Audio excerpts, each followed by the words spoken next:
మీరు బాగా గమనించండి. అందుకే నేను మీతో ఒకటికి 10 మార్లు అన్నది. భారతం వినడం అంటే కేవలం భారతం కథ వింటున్నామని మీరు వినవద్దు. ఇది చాలా పెద్ద ప్రశ్న వేస్తున్నాడు ధర్మరాజు. ధర్మరాజు మాట్లాడడం, ధర్మరాజు ప్రశ్న వేయడం అంటే అంత తేలికగా తీసుకుని మాట్లాడడానికి ఏముండదు. ఇప్పుడు ధర్మరాజు నైరాశ్యమునకు గురయ్యాడు. ఆయనలో నిస్పృహ వచ్చింది, ఖచ్చితంగా వచ్చింది. బాధ కలిగింది, నిరాశ వచ్చింది. మేము చాలా కష్టపడుతున్నామని చెప్పి ఆయన దుఃఖమునకు లోనయ్యాడు. ధర్మరాజంతటి వాడు దుఃఖమునకు లోనైపోయాడు అనుకోండి, ఇక పాండవులకు రక్షణ లేదు. ఇప్పుడు ఆయనని సహజ స్థితిలోకి తీసుకురావాలి. ఆయనని సహజ స్థితిలోకి వచ్చేటట్టుగా మాట్లాడడం అంటే అందరూ మాట్లాడలేరు. ఆ మాట్లాడడానికి ఒక శక్తి ఉండాలి. ఆయనకి బోధ చెయ్యాలి అంటే దానికి ఒక స్థితి ఉండాలి, దానికి కొంత శాస్త్ర పరిజ్ఞానం ఉండాలి. ఎవరు పడితే వాళ్ళు ధర్మరాజుకు బోధ చేయడం కుదరదు. ఏమీ తెలియని వాడికి చెప్పచ్చు, అన్నీ తెలుసున్నవాడే బెంబేలు పడిపోతే ఆయనకి మీరు చెప్పగలిగింది ఏముంటుంది? ఒక్కటే చెప్పాలి, ఇన్ని తెలుసున్న మీరు బెంబేలు పడిపోతే ఇంకా మేము ఎవరికి చెప్తాం అని కదా చెప్పాలి. మీరు సాధారణంగా వింటుంటారు, కష్టం వచ్చినప్పుడు అన్నీ తెలుసున్నవాడు కూడా విచలితుడు అయ్యాడు అనుకోండి, ఈ మాటే అంటారు. మీరు 10 మందికి చెప్పవలసిన వారు మీరే ఇలా బాధపడిపోతే ఇంకా మేము ఎవరని చెప్పగలం మీకు అంటుంటారు. కాబట్టి ఇప్పుడు ధర్మరాజుతో ఈ మాట అనడానికి అర్హుడైన వాడు ఎవడుంటాడు ఆయన దగ్గర?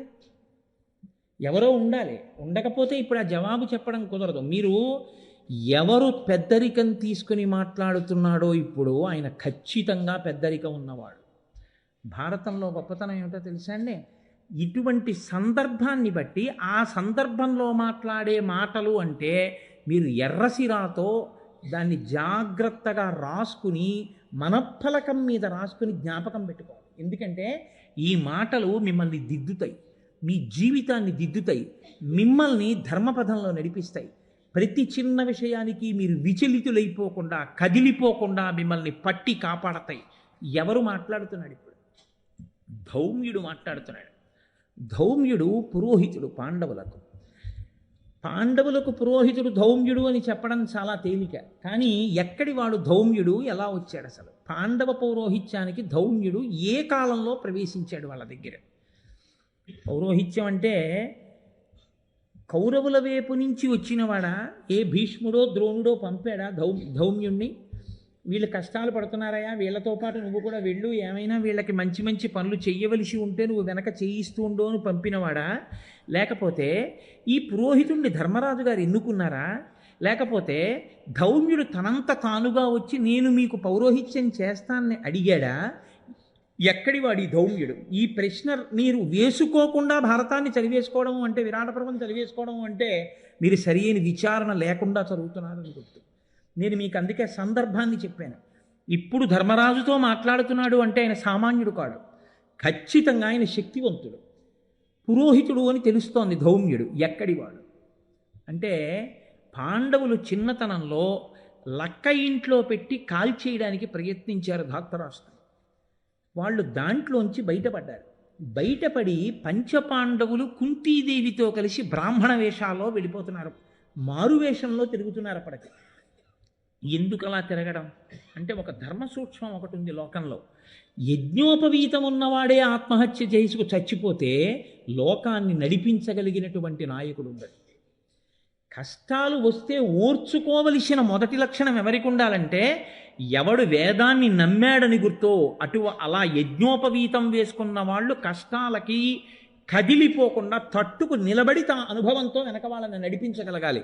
అందుకే అసలు బహుశా అందుకేనేమో ఉపనయనం చేసినప్పుడు ముందు భిక్ష అడగండి అంటారు. అంతటి పరిస్థితి వస్తే భిక్షాటన చేసైనా బతకాలి తప్ప తాను చావడానికి మాత్రం వీల్లేదు. అందుకని భిక్షాటన చేసి బతికారండి పాండవులు. భారతం వింటే మనకి ఏదో మిడిల్ బెర్త్ దొరకకుండా విండో సైడ్ మిడిల్ బెర్త్ దొరికినంత మాత్రాన పెద్ద కంగారు పడిపోయి దానికి జీవితమే పోయినట్టు ఏమైపోదు.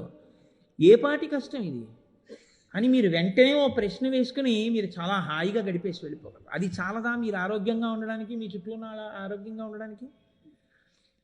అది లేదనుకోండి, ప్రతి చిన్న విషయానికి తాను కదిలిపోవడం, తాను ఊగిపోవడం, కష్టాలన్నీ తనకే ఉన్నాయన్నట్టుగా బాధపడిపోవడం, ఇతరుల్ని బాధపెట్టేయడం. జరిగినంతకాలం నా అంతవాడు లేడు, నా వల్ల ఇవన్నీ జరిగాయి అనడం. ఈ వెర్రి పోవాలంటే భారతం చదువుకోవాలి, రామాయణం చదువుకోవాలి. అప్పుడు పాండవులు బ్రాహ్మణ వేషంలో తిరుగుతున్నారు లోకంలో. ఒకనాటి రాత్రి గంగానది ఒడ్డుకి కుంతీదేవితో కలిసి పాండవులు 5గురు అర్ధరాత్రి వేళ నడిచి వెడుతున్నారు. ఆ అర్ధరాత్రి సమయంలో అంగారపర్ణుడు అని, ఇది విరాట పర్వంలోని కాదు, నేను మీకు ఈ ధౌమ్యుని వృత్తాంతాన్ని ఆది పర్వంలోంచి తీసుకొచ్చి చెప్తున్నాను. అంగారపర్ణుడు అనబడేటటువంటి ఒక గంధర్వుడు రాత్రి వేళ తన భార్యతో కలిసి కామసుఖాన్ని అనుభవించడం కోసమని ఆ గంగానది ఒడ్డుకొచ్చి రతిక్రీడలలో మునిగి ఉన్నాడు. ఆయన వీళ్ళ అడుగుల చప్పుడు విన్నాడు. విని, ఈ గంగా తీరంలో ఉన్నటువంటి ఈ ప్రాంతం అంతా నా ఆటపట్టు, ఇక్కడ కేవలం నేనే నా భార్యతో వినోదం కోసం వస్తాను. ఒక నియమం ఒకటి ఉంది, అసుర సంధ్య వేళకి ప్రాతఃసంధ్యకి ముందు ఉన్నటువంటి కాలంలో మనుష్యులు భూమి మీద నడవకూడదు. ఎందుచేత అంటే ఆ సమయం విషజంతువులకు, భూతములకు, ఉగ్రమైనటువంటి ప్రాణులకు, గంధర్వులకు, దేవతలకు మాత్రమే కేటాయింపబడినటువంటి సమయం. కాబట్టి ఆ సాయంకాలం ఎప్పుడైతే సంధ్యావందనం చేసుకునే సమయం దాటిందో ఇంకా ఉగ్రమైన భూతములన్నీ కూడా పైకొస్తాయి. అందుకే కదండి, నేను ఓ డాక్టర్ గారు నాతో అంటే, నేను ఏదో పాము కరిచినటువంటి సందర్భం గురించి ఎప్పుడో సందర్భం వస్తే నాతో డాక్టర్ గారు అన్నారు, తెల్లవారుజామున పాము కరిస్తే బతుకుతారు కోటేశ్వరారు, చీకటి పడుతుండగా పాము కరిస్తే బతకడం కష్టం అండి అన్నారు. అంటే ఏమంటే అలా ఎందుకు తేడా అని అడిగాను నేను. అడిగితే అది పగలంతా ఆకలితో ఉండి చీకటి పడే వేళటికే పైకి వస్తుంది ఆహారం తినడానికి, పగలు ఎలకలు తిరుగుతున్నది రాదండి, చీకటి పడ్డాకే వస్తుంది, అసుర సంధ్య వేళ దాటుతుండగా వస్తుంది. తన ఆహారం పట్టుకోవడం కోసమని తిత్తుల నిండా విషం పెట్టుకొని వస్తుంది, ఆకలితో ఉంటుంది, తను తిరగవలసిన సమయం. అప్పుడు మనం వెడితే అది కరిస్తే విషపు తిత్తులలో ఉన్న విషం అంతా మనకెక్కుతుంది. కాబట్టి అసుర సంధ్య వేళలో బయటికి వెళ్ళకండి అని పురుగు పుట్ట తిరిగే వేళ బయటికి వెళ్ళకండి అనేవారు చిన్నతనంలో. కారణం ఏమిటంటే అక్కడ చెప్తాడు మహానుభావుడు, ఆదిపర్వంలో చెప్పాడు గంధర్వుడు. అంగారపర్ణుడు అంటాడు, ఇది కేవలము అర్ధరాత్రి సమయం, ఈ సమయంలో మనుష్యులు తిరగకూడదు, కాబట్టి మీరు అలివి మీరి వచ్చారు, మీరు రాకూడని సమయంలో వచ్చారు, ఇప్పుడు నేను నా భార్యతో ఇక్కడ వినోదం అనుభవిస్తున్నాను, మీరు ఎందుకు వచ్చారు, కాబట్టి మిమ్మల్ని నేను నిగ్రహిస్తున్నాను, మీకు ఈ పాటి తెలియదా, ఎంత ధైర్యం చేసి వచ్చారు, కాబట్టి ఇక మిమ్మల్ని నేను నడవడానికి అవకాశం ఇవ్వను అని బాణములు తీసుకుని ప్రయోగించాడు. ప్రయోగిస్తే అర్జునుడు చూసి అన్నాడు, ఈ పాటి బాణములకు బెదిరిపోయే వాళ్ళమని అనుకోకు, ఉత్తర క్షణంలో నీ బాణములనన్నింటినీ నిగ్రహించి నిన్ను చాప చుట్టి పడగొట్టినట్టు పడగొడతానేమనుకున్నావు అని కురివితో, చేతితో పట్టుకున్నటువంటి కురివితో అంగారపర్ణుడు వేసిన బాణాలన్నింటినీ కూడా చిందరవందర చేసి తన ధనస్సులో బాణములను సంధించి విడిచిపెట్టి అంగారపర్ణుడిని కొట్టాడు. కొడితే ఆ అంగారపర్ణుడి కింద పడిపోతే ఇన్ని తీసుకొచ్చారు ఈడ్చి. ధర్మరాజు గారు కూర్చుని ఉన్నారు. పాండవులది మీరు భారతం కొంచెం జాగ్రత్తగా చదివితే అదో గమ్మత్తు. వాళ్ళు ధర్మరాజుతో విభేదించరు అని మీరు అనుకుంటే తప్పు.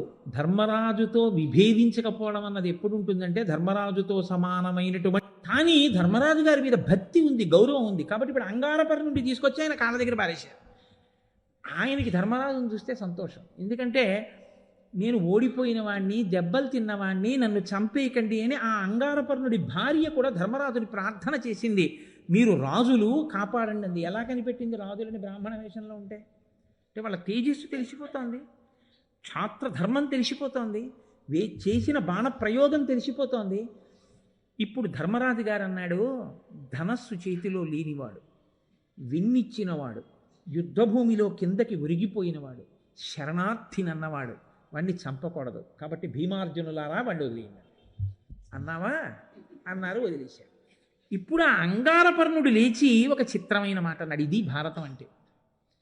నిన్న మీకు 2 చెట్లు చెప్పానే, మీరు దేన్ని నమ్మాలో దాన్ని నమ్మారనుకోండి, మీకు 10 ఏళ్ల తర్వాత వచ్చే కష్టం ఏమిటో ఈశ్వరుడు ఇప్పుడు విరుగుడిచ్చేయడం మొదలు పెడతాడు.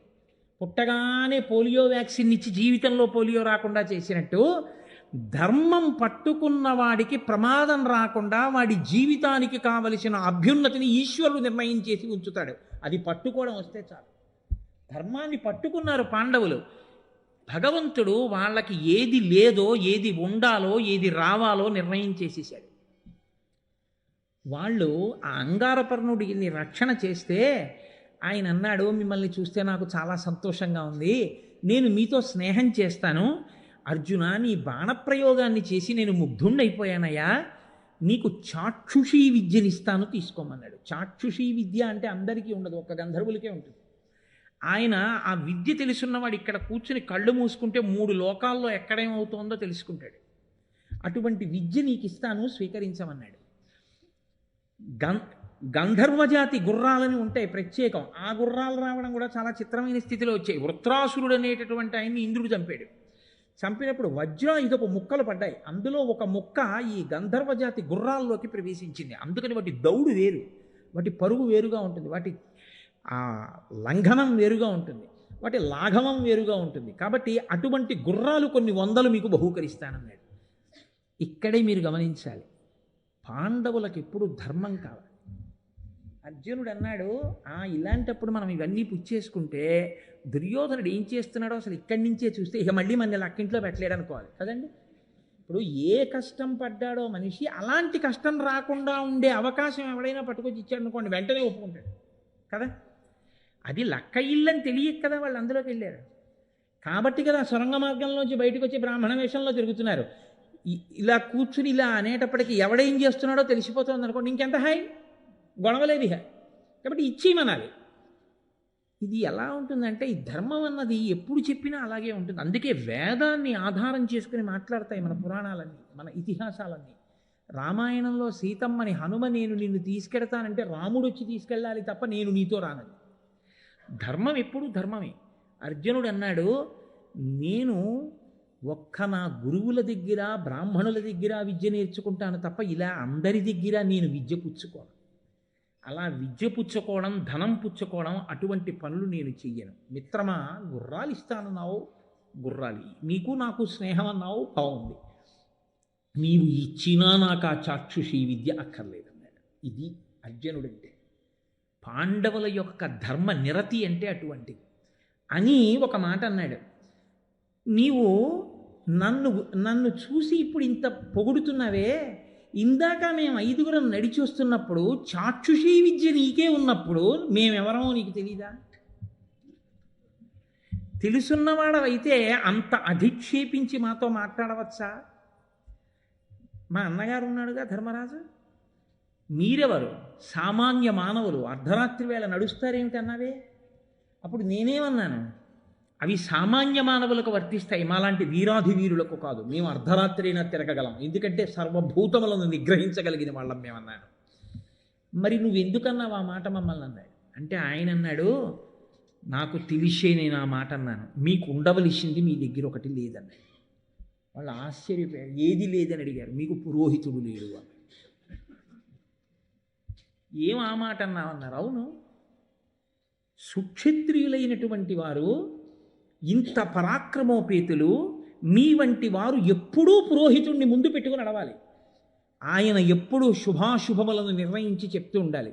మీకే ఒక పురోహితుడు ఉండి ఉంటే ఆయన నా మాయలకు ప్రతిచర్య చేసి ఉండేవాడు, మిమ్మల్ని రక్షించి ఉండేవాడు. మీ గురించి మీరు చెప్పుకొని మిమ్మల్ని మీరు రక్షించుకోక్కర్లేదు, మీకు ఎప్పుడూ మంచి మాటలు చెప్తూ ఉండేవాడు. మీరు ఒక పురోహితుడిని ఉంచుకోకపోవడం మీ తప్పు. ఇప్పటికైనా మించిపోయింది లేదు. మీరు ఒక పురోహితుడిని వరించి మీ ముందు నడపడం, ఆ పురోహితుడి వెనక మీరు నడవడం, ప్రతిరోజు ఆయనకి నమస్కారం చేయడం మీరు నేర్చుకోండి. ఆ తర్వాత చాలా సంభాషణ నడిచింది ఆదిపర్వంలో.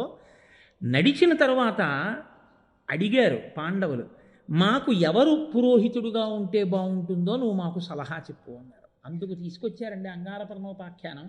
భగవంతుడు అందుకు కూర్చాడు. అప్పుడు ఆయన అన్నాడు, నువ్వు వేసిన ఆగ్నేయాస్త్రానికి నా రథం కాలిపోయింది, కానీ నేను పరమేశ్వర భృత్యుడైనటువంటి కుబేరుడికి చెలికాన్ని, అందుకే ఇప్పుడు మళ్ళీ నాకు వజ్రములు పొదిగినటువంటి విచిత్రమైన రథం వచ్చింది. ఓడిపోయిన నాకు ఆ పేరు ఎందుకు? అంగారపర్ణుడు అన్న పేరు నేను వదిలేస్తున్నాను, నీ చేతిలో ఓడిపోయాను కాబట్టి. చిత్రమైన రథం ఎక్కుతున్నాను కాబట్టి నన్ను చిత్రరథుడు అంటారు. ఇంకా ఆయన చిత్రమైన వ్యక్తి నిజంగా అసలు అని ఎవరిని వాళ్ళు పురోహితుడిగా వరించవలసి ఉంటుందో చెప్పాడు. మీరు ఉత్కోచం అనేటటువంటి పర్వతం ఉంది, ఈ గంగానదిని దాటి ఆవలి ఒడ్డుకు వెళ్ళండి. అక్కడ ఒక మహానుభావుడు ఉన్నాడు, వేదాంగములు చదువుకున్నాడు, నిత్యతృప్తి కలిగిన వాడు, సమస్త భూతములను శాసించగలిగినటువంటి వాడు, వెలుగుతున్నటువంటి అగ్నిశిఖలా ఉంటాడు, అంతటి అనుష్ఠాన తత్పరత కలిగినటువంటి వాడు. ఎంత తెలుసుకున్నాడో అంత అనుష్ఠిస్తాడు. ఆ మహానుభావుణ్ణి మీకు పురోహితుడుగా ఉండమని వరించండి. ఆయన దేవల మహర్షి యొక్క సోదరుడు అన్నాడు. దేవల మహర్షి అంటే మీకు జ్ఞాపకం వచ్చి ఉండే ఉంటుంది. ఎక్కడి వాడు దేవల మహర్షి? గజేంద్రమోక్ష సన్నివేశంలో గంధర్వుడు హూహు అనేటటువంటి ఆయన స్నానం చేస్తూ తన ప్రియురాళ్లతో కలిసి స్నానం చేస్తున్నప్పుడు దేవల మహర్షి వచ్చి అక్కడ స్నానం చేస్తుంటే ఇంత బక్కగా ఉన్నాడు, ఈయన స్నానం చేస్తున్నాడని అడుగు నుంచి ఈత కొడుతూ వెళ్ళి దేవల మహర్షి యొక్క కాళ్ళు పట్టుకుని లాగేస్తే నీటిలో కింద పడిపోయారు మహర్షి. నీటి అడుగు నుంచి వచ్చి కాలు పట్టుకోవడం సంతోషంగా ఉంది కాబట్టి మొసలిగా జన్మించు, నీ కండకావరం తీరుతుందని శపించి గజేంద్రమోక్షణ వృత్తాంతానికి కారకుడైన ఋషి ఎవరో ఆ దేవల మహర్షి యొక్క తమ్ముడు ఈ మహానుభావుడైనటువంటి ధౌమ్యుడు. కాబట్టి మీరు వెళ్ళి ఆయన్ని వరించండి అన్నారు. అంటే ఇప్పుడు పాండవులు గంగ ఆవలి ఒడ్డుకి వెళ్ళి ధౌమ్యుణ్ణి పురోహితుడిగా వరించారు. ధౌమ్యుడు కూడా అంగీకరించాడు. మీతో నేను అన్నమాట అది. మీకే ఏమీ లేదయా, మీరే అన్నీ వదిలేసి మీ పేర్లు రూపాలు కూడా తెలియకుండా బ్రాహ్మణ వేషాల్లో తిరుగుతున్నారు, మీకు మళ్ళీ నేను పౌరోహిత్యమా? మీరు బాగున్నప్పుడు చెప్పండి, వస్తాను, ఏమైనా సంభావనిద్దురుగాని అనలేదు. ఇవాళ బ్రాహ్మణ్యం అంటే ఎలా తయారైందంటే, శంకరాచార్యులు వారి జయంతి అవుతోందిరా అంటే శంకరాచార్యులు వారి పల్లకి ముందు వేదం చదువుకుని నడిచే వాళ్ళు 10 మంది కనపట్టలేదు. ఏ మహానుభావుడు వేదాన్ని నిలబెట్టాడో ఆయన పల్లకి ముందు తనంత తానుగా చదువుతూ రావడానికి 10 మంది వేదం చదువుకున్న వాళ్ళు ముందు వచ్చి పల్లకి ముందు నడవట్ల. అంత కృతజ్ఞ స్థితిలో ఉంది. నాకేం భయం లేదు, నేను ఎప్పుడు చెప్తుంటాను, ఉన్నది ఉన్నట్టు చెప్పేస్తాను నేను. కానీ ఆ రోజులు అటువంటివి కావు. మీతో నేను చెప్పాను, సంతోషో హి ద్విజన్మనాం. వాళ్ళకి కావలసింది ధర్మం ఎక్కడుందో అక్కడ తాము చదువుకున్న చదువుతో దాన్ని రక్షించడం, వాళ్ళని వృద్ధిలోకి తేవడం. కాబట్టి ధౌమ్యుడు అంగీకరించాడు. నేను మీకు పౌరోహిత్యం చేస్తానన్నాడు. మహానుభావుడు ధౌమ్యుడు పురోహితుడిగా వచ్చిన తరువాత మత్స్యయంత్రాన్ని కొట్టారు. ధర్మరాజుకి ద్రౌపదికి, మిగిలిన పాండవులకి ద్రౌపదికి ధౌమ్యుడే వివాహం చేశాడు. సరే, ఎక్కడో అక్కడ ద్రౌపదీదేవికి సంబంధించిన వృత్తాంతం వస్తుంది. ఇక్కడ కాకపోయినా ఆదిపర్వం చెప్పినప్పుడు వస్తుంది. ద్రౌపది పాండవుల వివాహ ఘట్టంలో అసలు అది ఎంత ధర్మబద్ధమో, ఎంత గొప్పదో. అందుకే కదండి మహాభారతం అంతా సామెతల పుట్ట. ఏమీ లేకపోయినా సామెతలన్నీ భారతం నుంచే పుట్టాయి. అందుకే తెలియనివ్వండి, తెలియకపోయి ఆయనకి ఏమిటండి ధర్మరాజు అంటే. ధర్మరాజు అంటే ఎవరికి ఏది అడిగినా ఇస్తాడు, అందరినీ రక్షిస్తాడు, పెద్ద పట్టించుకోడు అనుకోండి. ఆయనకేమిటి ధర్మరాజు అంటే? అమ్మో ఎంత ఉద్రేకం అండి, భీముళ్ళగా అంటారు. ఆయనకి ఏమిటండి సవ్యసాచి, 2 చేతులతోనూ చేసేస్తాడు అంటారు. ఆయన గుర్రాలు తోలడంలో నకులుడండి అంటారు. అదే నలభీమ పాకం అండి అంటారు. ఈడేవాడండి సైంధవుళ్ళు అడ్డుపడ్డాడు అంటారు. వాడేవాడండి బాబు తొడలు విరిగిపోయి దుర్యోధనుడు పడిపోయినట్టు పడిపోయాడు అంటారు. వీడేవాడు ఎప్పుడు ఆడవాళ్ళని పట్టుకుని అలా హింసిస్తూ ఉంటాడు, వీడు దుశ్శాసనుడు చీరల్లాగినట్టు అంటారు. వీడి చూపులు ఏమిటి, కీచకుడి చూపులు అంటారు. మీరు చూడండి, సామెతలు చాలా భారతం నుంచే వచ్చాయి. అంటే ఇప్పటికీ మహాభారతం సజీవంగా అందులో ఉన్న వ్యక్తులు పాత్రలుగా మారి సమాజంలో తిరుగుతున్నాయి. అందుకే అన్నాడు మహానుభావుడు వ్యాసుడు, నేను భారతంలో చెప్పంది సమాజంలో లేదు, సమాజంలో అనుష్ఠించేది భారతంలో లేకుండా లేదు. నీ చెప్పింది కాక ఇంకొకటి లేదు, అన్నీ చెప్పాను భారతంలో అన్నాడు. అన్నీ చెప్పాను భారతంలో అన్నాడు. కాబట్టి అటువంటి ధౌమ్యుడు వివాహం చేశాడు. వివాహం అయిపోయిన తరువాత ఒక పెద్ద క్లిష్ట సమయం ఒకటి వచ్చింది. ఇందాక మీ దగ్గర నేను దాటవేశాను కదా, అరణ్యవాసానికి వెళ్ళినప్పుడు బ్రాహ్మణులందరూ ధర్మరాజు గారితో వచ్చేసారు. చేస్తే ధర్మరాజు గారు బెంగపెట్టుకున్నాడు.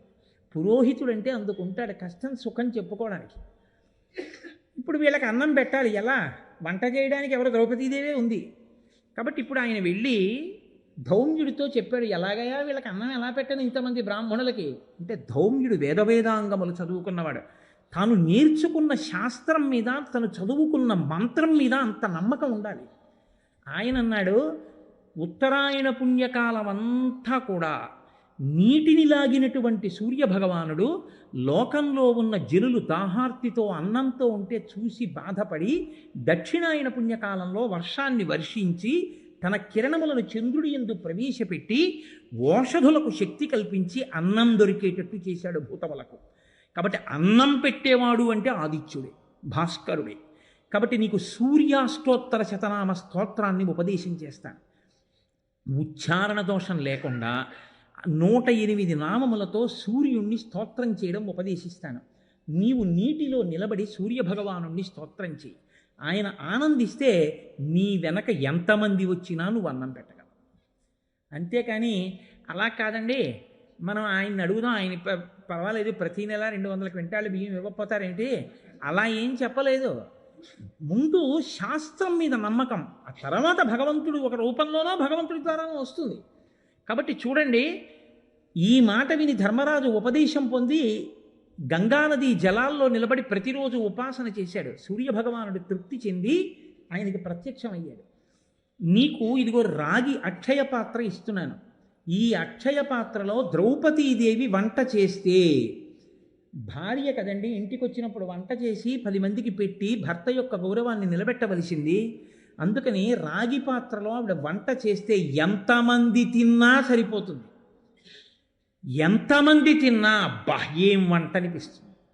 అలా ఉండేటట్టుగా నీకు నేను అక్షయ పాత్రను ఇస్తున్నానన్నాడు. ఆ అక్షయ పాత్రతోటే 12 సంవత్సరముల అరణ్యవాసంలో ఎంతమంది బ్రాహ్మణులకు ఎంతమంది అతిథులకు నిత్యతృప్తులయ్యేటట్టుగా ధర్మరాజు గారు అన్నం పెడుతూనే ఉన్నాడు. ఇప్పుడు చెప్పండి, ఒక పురోహితుడు నీకు ఉండాలని ఆనాడు వంగారపర్ణుడి రూపంలో ధౌమ్యుణ్ణి తీసుకొచ్చి పాండవుల పక్కన కూర్చోపెట్టడం ఎంత అవసరమైందో దాన్ని భగవంతుడు ధర్మాన్ని పట్టుకున్న వాళ్ళకి ఎలా కూర్చాడో చూడండి. అదే ధౌమ్యుడు కీచకుడు సైంధవుడు ద్రౌపదీదేవిని అపహరించి తీసుకెళ్ళిపోతుంటే ఆవిడ ధౌమ్యుడిని ప్రార్థన చేసింది. ఎవరు లేరు, పాండవులందరూ తలో దిక్కుకి వెళ్ళారు వేటకి. వెడితే సైంధవుడు నన్ను అపహరించి తీసుకెడుతున్నాడు, ధౌమ్యుడా నన్ను రక్షించు అంటే మహాపతివ్రత ద్రౌపదిని రక్షించాలని సైంధవుడి రథం వెంట పరిగెత్తాడు కేకలేస్తూ ఆక్కుండా. వెనక నుంచి పాండవుల రథం మీద వెళ్ళి ధౌమ్యుడికి నమస్కారం చేసి మాట్లాడారు. అయ్యా, ఇంకా మీరు పరిగెత్తకండి, మీరు మెల్లిగా రండి, మేము వెడుతున్నాం కదా దగ్గరికి, వాడి సంగతి మేము చూస్తామని. ద్రౌపదీదేవి యొక్క సంరక్షణ యందు కూడా అంత గొప్ప పాత్ర పోషించాడు. కిమ్మీరుడు అని ఒక రాక్షసుడు. అదో విచిత్రమైనటువంటి ఘట్టం. అది అరణ్యపర్వం. అరణ్యపర్వంలో పాండవులు అరణ్యవాసంలో నడిచి వెళ్ళిపోతుంటే ఆ బకాసురుడి సోదరుడు కిమ్మీరుడు అడ్డొచ్చాడు. ఆయనది అదొక చిత్రమైనటువంటి మాయ. ఆయన అసలు మనుషులకి కనపడడం, అపారమైనటువంటి స్వరూపం. అటువంటి స్వరూపంతో పాండవులకు అడ్డొచ్చి నిలబడితే అప్పటికి దుశ్శాసురుణ్ణి చంపితే తప్ప నేను జడ వేసుకోనని ప్రతిజ్ఞ చేయడం చేత ద్రౌపదీదేవి కేశపాశం అంతా చెదిరిపోయింది. ఆవిడ భయపడిపోయి కళ్ళు మూసుకుంది. ద్రౌపదీదేవి అంటే సామాన్యం కాదు, ఆవిడ అబలా అని మీరు అనుకోకండి. కీచకుడి కాళ్ళు చేతులు పొట్టలోకి జొనిపి మాంసపు ముద్దగా చేసిన తరువాత కాగడా వెలుతురులో అటువంటి కీచకుడిని చూసి సంతోషించింది ఆవిడ. అంతటి వీరపత్ని కూడా ద్రౌపది. ఏం మాటలు కాదు ద్రౌపదీదేవి అంటే. అటువంటి తల్లి కళ్ళు మూసుకుంటే ఆ మాయ తొలగితే తప్ప ఎదురుగుండా నిలబడినటువంటి రాక్షసుడు ఎవరో తెలియదు. అప్పుడు ధౌమ్యుడే రక్షోఘ్న మంత్రం వేసి ఆ రాక్షసుడి యొక్క మాయ చెదిరిపోయేటట్టుగా చేసి కిమ్మీరుడు కనపడేటట్టు చేస్తే భీముడు వెళ్ళి కిమ్మీరుణ్ణి చంపాడు. అలా మహాభారతంలో ఎప్పుడు విన్నంటి ఉంటాడు. ఎన్ని రకాలుగానో రక్షణ చేశాడు. విరాట పర్వంలో పాండవులందరూ అజ్ఞాతవాసంలోకి వెళ్ళిపోతే వాళ్ళ అగ్నుల్ని పాంచాల దేశానికి తీసుకెళ్లి ఆరాధన చేసిన వాడు ధౌమ్యుడే, ఇంటి పురోహితుడిగా. ఆయనే ఉపపాండవులందరికీ నామకరణం చేశాడు. ఆయనే కురుపాండవ యుద్ధంలో కురుక్షేత్రంలో అనేక మంది వీరులు తెగటారిపోతే అంత్యేష్టి సంస్కారం చేయడానికి మంత్రాలన్నింటినీ చదివినవాడు ధౌమ్యుడే. కాబట్టి ధౌమ్యుడి పాత్ర అంత సామాన్యమైన పాత్ర కాదు. నేను ఎందుకు మీతో ఇంత విషయాన్ని ప్రస్తావన చేయవలసి వచ్చింది అంటే, విరాట పర్వంలో ఇవాళ ధర్మరాజు గారు ఉన్నటువంటి స్థితి అంటే సామాన్యమైన స్థితి కాదు. ఇప్పుడు ఆ స్థితిలో అంత నిరాశకి లోనైనటువంటి ధర్మరాజుతో మాట్లాడాలంటే ఎవరు పడితే వాళ్ళు మాట్లాడడం కుదరదు. ఆయనకి బోధ చేయడం అంటే మాటలు కాదు. ఇప్పుడు ధౌమ్యుడు లేచి అన్నాడు ధర్మరాజుతో, ధర్మ నిరూపకత్వమున ధైర్యమునన్ మహనీయ వృత్తి సత్కర్మ విధిజ్ఞతం చతురతామహిమన్ దృఢబుద్ధి ఎవ్వరుం ధర్మరాజు పాటికారనగా ధాత్రి ప్రసిద్ధుడవైన ఇట్టి నీ పేర్మికి నీడే దుర్దశల పెళ్ళునకున్ దొరపిల్లుట అరయం.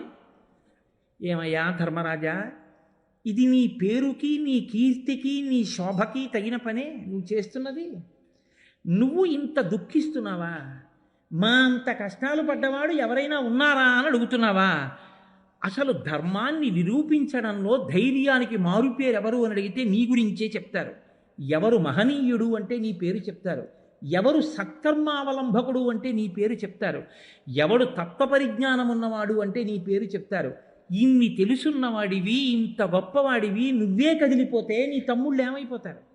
నువ్వు ఇలా మాట్లాడచ్చా ధర్మరాజా అంటూ ఒక అద్భుతమైన మాట అంటాడు. దేవతలకైన నొక్కొకచో వలయున కాదే శత్రుసూదన విధి కాలావాప్తికి మును తమ సద్భావంబులడంచి ఉడుగబడి ఉడంగం. ధర్మరాజా, నువ్వు ఒక్క విషయాన్ని బాగా జ్ఞాపకంలో ఉంచుకో. కాలం అనేటటువంటిది దాటడం ఎవ్వరికీ సాధ్యం కాదు. ఎంతటి వాళ్ళైనా సరే కాలమునకు వశవర్తులే. వ్యాసుడు దేవి భాగవతంలో అంటాడు, కాలోహి బలవాన్ కర్త సతతం సుఖ దుఃఖయో నరాణం పరతంత్రాణం పుణ్య పాపానుయోగత. ఒక్కొక్క కాలమునందు ఒక్కొక్క గడియ మిమ్మల్ని ఒక నిమిషం ఏడిచేట్టు, ఒక రోజు ఏడ్చేట్టు, ఒక నెల ఏడ్చేట్టు, ఒక సంవత్సరం ఏడ్చేట్టు, ఒక్క కాలములో ఒక రోజు ఒక గంటలో ఒక నిమిషంలో జరిగిన సంఘటన జీవిత పర్యంతం ఏడిచేటట్టు చెయ్యగలదు. ఎందుకు చెయ్యగలదో తెలుసా? కాల కలయతామహం.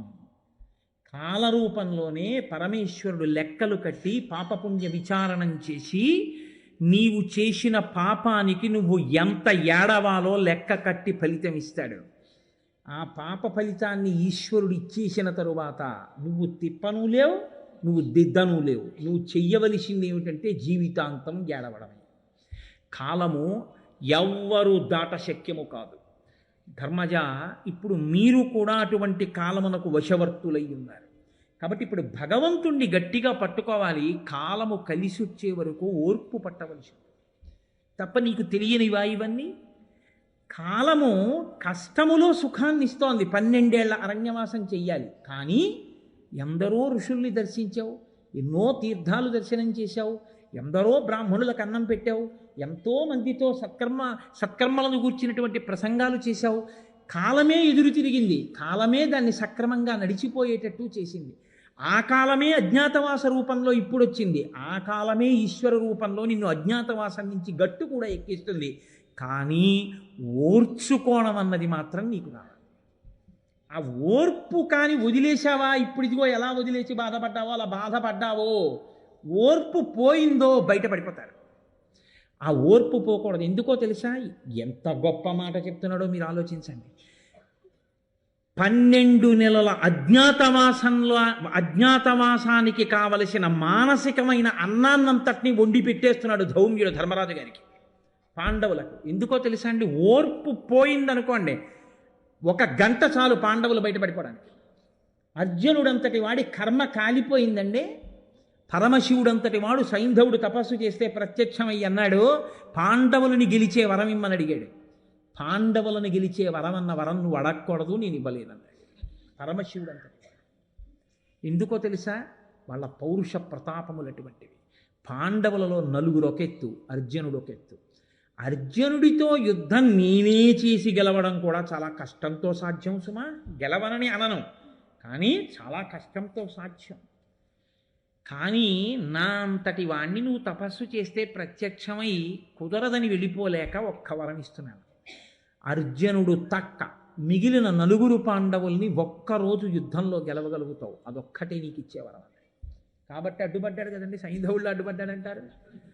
అర్జునుడంటే అంతటి వాడు. పరమశివుడి చేత సైంధవుడు వరం అడిగినప్పుడు స్తోత్రం చేయబడ్డాడు. అటువంటి వాడు అసలు పురుషుడనిపించుకోవడానికి అర్హత లేకుండా పోయింది కదండి. పేడివాడై అంతఃపురంలో ఆడవాళ్ళకి నాట్యం నేర్పుకున్నాడు. అటువంటి వాడే కానీ ఒక్క క్షణం కోపగించుకున్నాడు అనుకోండి, భీమసేనుడే ఆగ్రహించాడు అనుకోండి, ధర్మరాజే ఆగ్రహించాడు అనుకోండి, అయిపోయింది అంతే అజ్ఞాతవాసం. దుర్యోధనుడు కష్టపడక్కర్లేదు, వాళ్ళు ఓర్పుపోతే చాలు. అందుకని అంటున్నాడు ధౌమ్యుడు, మీరిప్పటి వరకు ఉన్న పరిస్థితి వేరు. అరణ్యవాసం చేస్తున్నా ధర్మరాజు గారండి అని నమస్కారం చేశారు.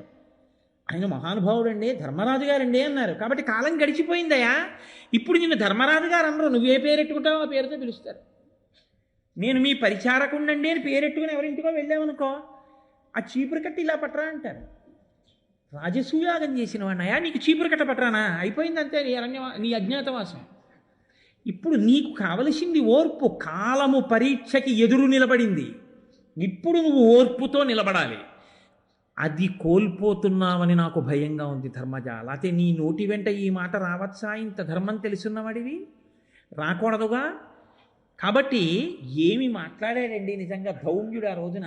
ఆయన అన్నాడు, నిషదాద్రియం దనిమిషపతి ప్రచ్ఛన్న సంచరణమున వర్తించుటయును, అదితి గర్భంబున అవతారమై వామనాకారమున హరి అడగుటయును, జనని ఊరు ప్రదేశంబున అతి నిగూఢంబుగా ఔర్వుండు దాగుటయును, ధేను శరీర విలీనుడై అజ్ఞాత చర్య మార్తాండు సలుపుటయును, వినమే ఇట్లు పడిన వీరలు పదపడి తమకు అగ్గమైన తరి జయింపరెట్లు ప్రబలరిపుల, నీవును ఆపద కోర్చి భంగపాటు తీర్చుకునుము అన్నాడు. ధౌమ్యుడు తప్ప ఇలా మాట్లాడగలిగిన వాళ్ళు ఎవరుంటారు? అందుకే భారతం భారతం. ఆయన అన్నాడు, మా అంత కష్టాలు పడ్డవాళ్ళు ఉన్నారా అని కదా అన్నావు. తనకన్నా కష్టాలు పడ్డవాళ్ళు ఉన్నారు అని గుర్తొస్తే కదండి తను కష్టం తట్టుకోగలిగేది. హనుమ సీతమ్మని సుందరకాండలో శిశుపావృక్షం మించి చూసి, మాన్యాగురు వినీతస్య మన్మ లక్ష్మణస్య గురుప్రియ ఇది సీతాపి దుఃఖార్త కాలోహి దురతిక్రమ. ఏ కావ్యం చెప్పనివ్వండి, ఏ పురాణం చెప్పనివ్వండి, అదే చెప్తుందంతే. ఏమి సాక్షాత్ రామచంద్రమూర్తి ఇల్లాలు, లక్ష్మణుని యొక్క అన్నగారి భార్య, గురువుల చేత సంస్కరింపబడిన బుద్ధి కలిగిన తల్లి ఇన్ని కష్టాలు పడుతోంది. చుట్టూ రాక్షస స్త్రీల మధ్యలో తల్లి ఉండిపోయి 10 నెలల నుంచి కట్టిన బట్ట మార్చకుండా ఏడుస్తూ ఉండిపోయిందంటే కాలోహి దురతిక్రమ, కాలాన్ని దాటగలిగిన వాడెవరు అన్నారు. ఏమి నీకంతకన్నా పెద్ద కష్టం వచ్చిందా వెయిటింగ్ లిస్టులో టికెట్ దొరికితే? ఎందుకంత బాధపడిపోతావు? ఒకసారి జీర్ణం అయితే ప్రతి చిన్న విషయానికి నువ్వేం కదిలిపోవు, సంతోషంతో నిలబడగలుగుతావు విషయానికి. ఆ నిలబడగలిగిన ప్రజ్ఞ ఎక్కడి నుంచి వస్తుంది అంటే రామాయణ భారత భాగవతాలు జీర్ణమైతే వస్తుంది. ఆయన అంటున్నాడు, ఏమన్నావు? మాకన్నా కష్టాలు పడిన వాళ్ళ అని కదా అన్నావు. నిషదాద్రియం దనిమిషపతి ప్రచ్ఛన్న సంచరణమున వర్తించుటయును. స్వర్గలోకానికి అధిపతయ దేవేంద్రుడు. అటువంటి దేవేంద్రుడు ఒకే ఒక్క పొరపాటు చేస్తే కట్టి కుడిపేసింది. ఒక మాట కాదు, ఎన్ని మాటలు కట్టి కుడిపిందో తెలుసా అండి? ఒకే ఒక్కసారి తాను సింహాసనం మీద కూర్చుని ఉన్నాడు, చుట్టూ దేవతలు సేవిస్తున్నారు, బృహస్పతి సభలోకి వస్తున్నారు. ఎంతమంది ఉండనివ్వండి, ఎంత గొప్ప వాళ్ళ మధ్య ఉండనివ్వండి, గురువుగారు వస్తున్నప్పుడు లేచి నిలబడవలసిందే. ఆయన గౌరవం ఆయనది. ఆయనకి నువ్వు గౌరవం ఇవ్వకపోతే ఆయనకి తగ్గిపోయేదేం ఉండదు, కానీ నువ్వు పాడైపోతావు. కాబట్టి ఇప్పుడు బృహస్పతి నడిచి వస్తుంటే ఇంద్రుడు లేవలేదు. దేవగురువు నన్ను ఆశ్రయించిన వాడు, ఏమిటి నేను లేచేది? కూర్చున్నాడు. ఆయన చిన్న బుచ్చుకుని వెనక్కి వెళ్ళిపోయాడు అంతే. వదరి మాట్లాడకూడదు, నోరుంది కదా అని గురువు గారికి వ్యతిరేకంగా ఏది మాట్లాడేసినా చెల్లిపోతుందనుకుంటే గురువుగారు ఏమనక్కర్లేదు. ఆయన మనసు నిప్పి పెట్టి నీ వంక చూడకుండా నిన్ను వదిలేస్తే చాలు. నువ్వు ఏ తృప్తి ఇవాళ పొంది ఉన్నావో అది నశించిపోతుంది అనతి కాలంలో. కాబట్టి ఏమైంది? వెళ్ళిపోయాడు బృహస్పతి అసంతృప్తితో, బాధపడుతూ వెళ్ళిపోయాడు అంతే. ఉత్తర క్షణం రాక్షసులు రాజ్యాన్ని లాగేశారు. పోయింది రాజ్యం అంతా. పోతే ఏడ్చాడు, వెళ్ళి బ్రహ్మగారి దగ్గర మొరబెట్టుకున్నాడు. గురువుగారు కోపగించి వెళ్ళిపోయారు. ఇప్పుడు గురువుగారి ఇంటి ముందు నిలబడ్డానికి అర్హత లేదు. పెద్ద ప్రమాదం ఎక్కడో తెలుసా అండి? ఎన్ని కష్టాలు వచ్చినా నువ్వు గురువుగారి ఇంటికి వెళ్ళి చెప్పుకోగలిగిన స్థితిని మిగల్చుకుంటే నీకు ఉపశాంతికి శాంతికి ఢోకా లేదు. ఆయన కష్టాన్ని మార్చలేడేమో కానీ తన మాటలతో సేద తీరుస్తాడు. ఆ గురువుగారి ముఖం చూడడానికి అవకాశమే నీవు పోగొట్టేసుకుంటే, గురువుగారు నీ ముఖం చూసి మాట్లాడడానికి ప్రసన్నుడు కాకుండా ఉన్న స్థితిని నువ్వు తెచ్చేసుకుంటే ఇంకేం కావాలి? ఇంకంతకన్నా కష్టమే ఉంది. ఇప్పుడు చెప్పుకోవడానికి బృహస్పతి ఇంటికి వెళ్ళడానికి లేదు. బృహస్పతి మాట్లాడరు. ఇంటికి వెళ్ళగలవేమో, మాట్లాడలేవు. ఎందుకని లేదు ఇప్పుడు నీకు అవకాశం. గురువు నీతో మాట్లాడడానికి సిద్ధంగా లేరు. కాబట్టి ఇప్పుడు బృహస్పతి దగ్గరికి వెళ్ళలేక చతుర్ముఖ బ్రహ్మగారి దగ్గరికి వెళ్ళాడు. వెడితే బ్రహ్మగారు అన్నారు, గురువు గురువే, గురువు ఆగ్రహానికి వశుడవయ్యావు. కాబట్టి ఇప్పుడు నువ్వు చెయ్యగలిగింది ఒక్కటే, గురువు యొక్క వైభవాన్ని తెలుసుకున్నావు కాబట్టి గురువుగారు ప్రసన్నుడయ్యేంత వరకు ఆ స్థానంలోకి అందాక ఒకరిని పెట్టుకుని పూజించు. పోన్లే మారాడు కదా అని మళ్ళీ గురువు ప్రసన్నుడవుతాడు. విశ్వరూపుణ్ణి తీసుకొచ్చాడు, మారాడా ఇంద్రుడు? ఆయన తన మాతృ సంబంధమైన రాక్షసులకి హవిస్సులు ఇస్తున్నాడని కోపం వచ్చి ఆయన కుత్తుక కత్తిరించాడు. తండ్రి అయిన త్వష్ట ప్రజాపతి హోమం చేశారు. హోమం చేసి ఇంద్రశత్రు వివర్ధస్వ అంటూ హోమం చేశాడు ఆయన. ఇంద్రువుని సంహరించగలిగిన శత్రువు ఉద్భవించుగా కానీ స్వరం తప్పి ఇంద్రుడి చేతిలో సంహరింపబడేటటువంటి శత్రువు జన్మించుగాక అని అర్థం వచ్చింది. స్వరం ప్రధాన మంత్రానికి. ఇప్పుడు అందులోంచి వృత్రాసురుడు వచ్చాడు. భయంకరమైన రూపంతో 3 లోకాలని గడగడలాడిస్తున్నాడు. ఇంద్రుణ్ణి మింగేశాడు ఆయన. నారాయణ కవచాన్ని పారాయణ చేస్తున్నాడు కాబట్టి బతికి బట్టకట్టాడు. అటువంటి వృత్రాసురుణ్ణి చంపడానికి మార్గం లేక మహానుభావుడు శ్రీమన్నారాయణుడికి మొరపెట్టుకుంటే, మామూలు వస్త్రాలతో నువ్వు ఆయన్ని ఏం చేస్తావురా, వృత్రాసురుణ్ణి ఏం చెయ్యలేవు, మహానుభావుడు బ్రహ్మజ్ఞాని త్యాగమూర్తి దధీచి దగ్గరికి వెళ్ళి గురువు యొక్క వైభవం ఏమిటో తెలియాలి ఇంద్రుడికి. దధీచిని వెళ్ళడుగు శరీరమే ఇచ్చేస్తాడు. ఆయన ఎముకలతో విశ్వకర్మ నీకు ఆయుధం చేసిస్తాడు, వజ్రాయుధం. వెళ్ళమంటే దధీచిని అడిగారు. అది గురు వైభవం అంటే. దధీచి అన్నాడు, శరీరం ఎప్పుడో అప్పుడు పడిపోతుంది, ఒకరి ఉపకారానికి పడిపోతే ఏం కావాలి తీసుకోండని కుంభకం చేసి ప్రాణాలని పైకి తీసుకొచ్చి ఆత్మని చైతన్యంలో కలిపేసి శరీరాన్ని విడిచిపెట్టాడు. దధీచి యొక్క ఎముకలతో ఆనాడు తయారు చేసిన వజ్రాయుధాన్ని చేత పట్టుకుని వృత్రాసుడిని సంహరించాడు. చంపడం తేలిక, చంపేశాడు. కానీ ఇప్పుడు బ్రహ్మహత్యాపాతకం వెంటబడింది. అది వృద్ధ స్త్రీ రూపంలో ఎర్రటి చీర కట్టుకుని కుష్ఠరోగంతో క్షయరోగంతో ఒంట్లోంచి చీము నెత్తురు కారుతుంటే పుల్లటి వాసనతో ఊపిరిలో చేపల కంపుతో ఎక్కడికి వెడితే అక్కడ వెంటొచ్చింది. 10 దిక్కులు తిరిగాడు, ఊర్ధ్వలోకాలకు వెళ్ళాడు. ఎక్కడికి వెళ్ళినా తన వెనకాతలే ఉంది. అసలు ఆవిడ వెనక ఉన్నంత వరకు ఇహ మనశ్శాంతి లేదు. ఇప్పుడు ఎక్కడికి వెడితే తన వెంటపడ్డం మానేస్తుందని ఆలోచించాడు. ఈశాన్యం పరమేశ్వర స్థానం కాబట్టి ఈశాన్యమున ఉన్న మానస సరోవరానికి ఎడతానన్నాడు. అందుకని మానస సరోవరానికి గొప్పతనం వచ్చింది. మానస సరోవరం దగ్గరికి వెళ్ళి పరమేశ్వర స్థానానికి దగ్గరలో ఉంది కాబట్టి దానిలో కూడా పైకి ఎక్కడ తల తిప్పితే కనపడుతుందోనని ఒక తామర తూడులోకి దూరి కూర్చున్నాడు 1000 ఏళ్ళు. ఈలోగా నహుషుడు ఇంద్రుడయ్యాడు. ఇంద్రుడై ఇంద్ర పదవిలో కూర్చోవడం కాదు, శచీదేవిని పొందాలన్నాడు. ఇన్ఛార్జి పోస్టులోకి వచ్చినవాడు ఇన్ఛార్జి పోస్టులో ఉండాలి. అలా ఉండడం మానేసి ఇంద్రుడి భార్య శచీదేవి కావాలన్నాడు.